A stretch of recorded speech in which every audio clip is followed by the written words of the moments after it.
I'm back aboard the WorldCat on Saturday afternoon, August 10th, just to check electrical functionality. Stereo is operational.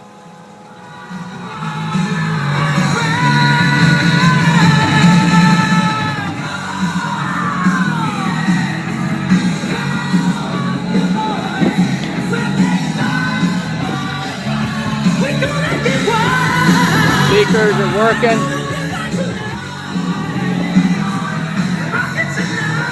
And that's going off. There we go. Port engine. I have the engines on just to keep the batteries charged up. But the screen does show normal, but on my screen it shows a wavy action going across, but it's nice and solid. I guess it has to do with the video function. But 18 hours on this since its last service interval. Go back to the menu. There's your RPMs, fuel. Click through here. I'm just kind of learning all this myself. Logs, settings, trip meter. Click that on. It shows that they've used 177 gallons, trip distance 435 miles, total hours on the engines, port and starboard, approximately 60 hours.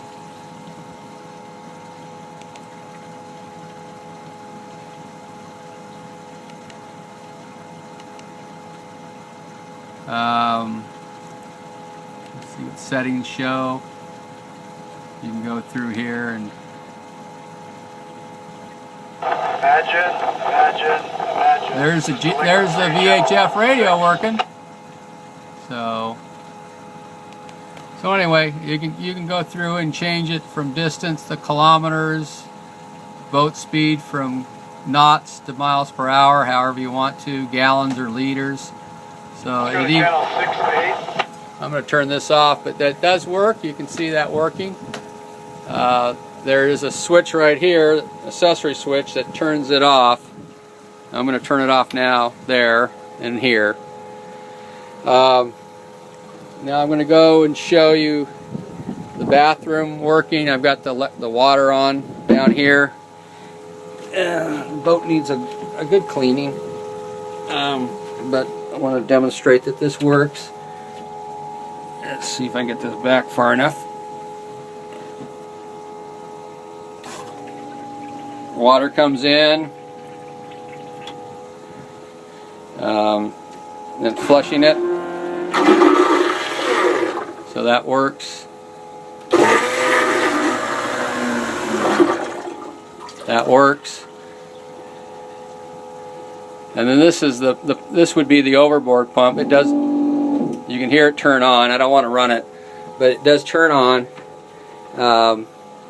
Back here is the holding tank and the macerator's right there. I put the seat down here. So this is a lounge seat, but it's also, of course, can be front facing back and forth. So you've got two seats there. Here's the bait well, live well. Just running the water on it, salt water. The battery switch is here. Raw water inlet's right there. Fuel fill is right here. And fuel fill is here also. Fresh water fill is right there. And I guess the waste water, toilet water is right here. There's toilet, head for the holding tank. It's got a solar vent here, so you can change. So you've got a solar vent for the head here. And that latches like that. There is a couple of tackle boxes, but he's got them locked. So he's got some things in there. You have a fold down armrest. I'm going to turn the bait water off, live well off. There you go. I'm going to turn the fresh water off. This switch controls the chart plotter here. This switch here, accessory. I think it does. Yeah, there it goes. It's going on.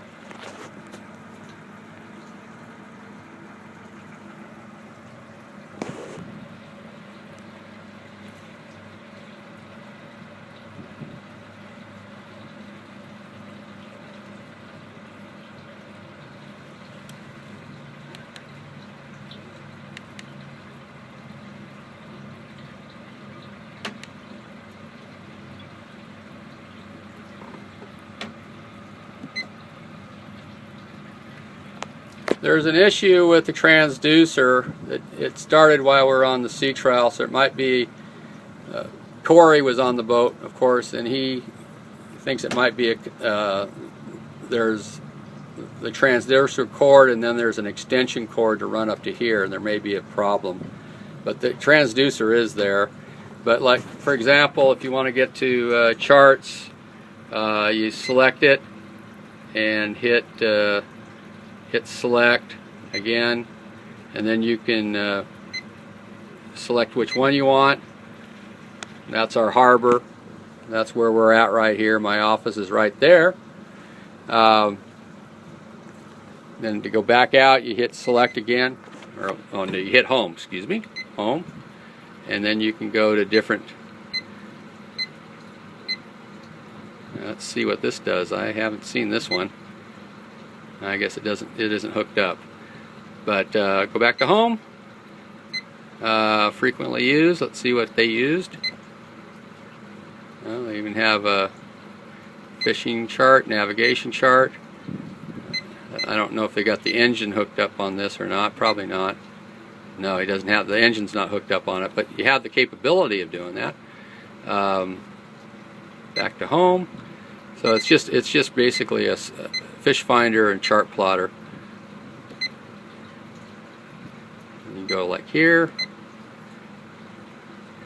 and you can kind of see the little red track where all they went. The captain today, a friend of theirs, they say they've been to the island one time with the boat, and you can kind of see the track. They went around Anacapa one time. There's Anacapa Island, 11 miles offshore.